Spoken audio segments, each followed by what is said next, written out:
শুনো শুনো ভক্তগণ, শুনো দিয়া মন, একাদশী ব্রতের কথা কিছু করিব বর্ণন।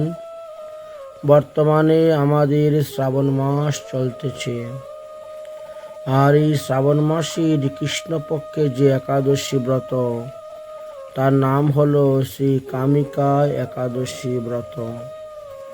এই বৎসর এই চলতি মাসে আমাদের 23শে শ্রাবণ 1433 বঙ্গাব্দ রবিবার বা 9 আগস্ট 2026 খ্রিস্টাব্দ রবিবার শ্রী কামিকা একাদশী ব্রত করতে হইবে এবং তার পরের দিন সোমবারে সূর্য উদয় হওয়ার পর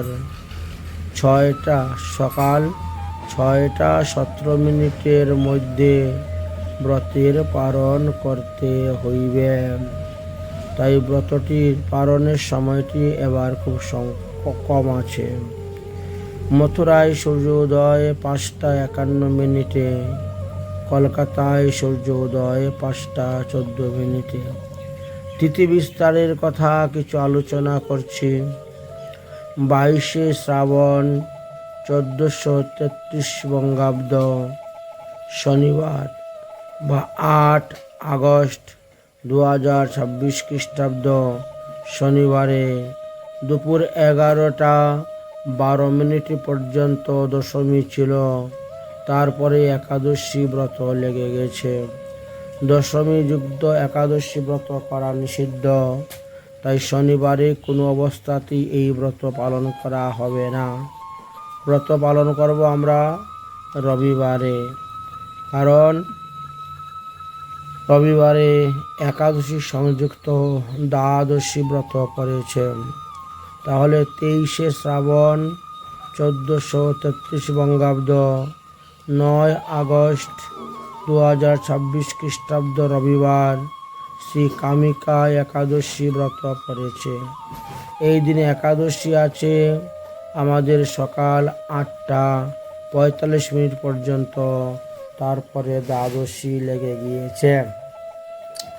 তাই সম্পূর্ণ দিনই আমরা দ্বাদশী পাচ্ছি, একাদশী অল্প সময় পাওয়া যাচ্ছে। এটি একাদশী সংযুক্ত দ্বাদশী ব্রত করা হচ্ছে।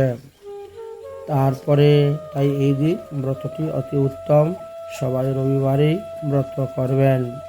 তারপরের দিন অর্থাৎ 24শে শ্রাবণ 1433 বঙ্গাব্দ সোমবার বা 10ই আগস্ট 2026 খ্রিস্টাব্দ সোমবার দ্বাদশী আছে সকালে দিবা 6টা 17 মিনিট পর্যন্ত।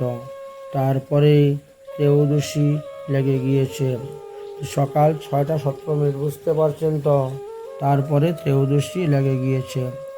আমাদের শাস্ত্র সিদ্ধান্ত অনুসারে, হরিভক্তি বেলা সিদ্ধান্ত অনুসারে জানা যায় যে একাদশী সংযুক্ত দ্বাদশীতে ব্রত করলে দ্বাদশীর মধ্যেই আমাদের পালন করতে হয়। এই জন্য সোমবারে সূর্য উদয় হওয়ার পর সকাল ভোরই মানে 6টা 17 মিনিটের মধ্যে আমাদেরকে এই কামিকা একাদশী ব্রতের পালন করতে হবে। এই পালনের দিকে লক্ষ্য রাখবেন, এখানে পালনের মন্ত্র দেওয়া আছে। অতএব বুঝতে পেরেছেন, শনিবারে একাদশী ব্রতের সংকল্প মন্ত্র পাঠ করবেন, রবিবারে একাদশী ব্রত করবেন, আর সোমবারে গিয়ে একাদশী ব্রতের পালন করবেন। তো এইভাবে 3 দিনের কথাই, 3 দিনের তিথি বিস্তারের কথাই বর্ণন করে দিলাম। রাধে রাধে।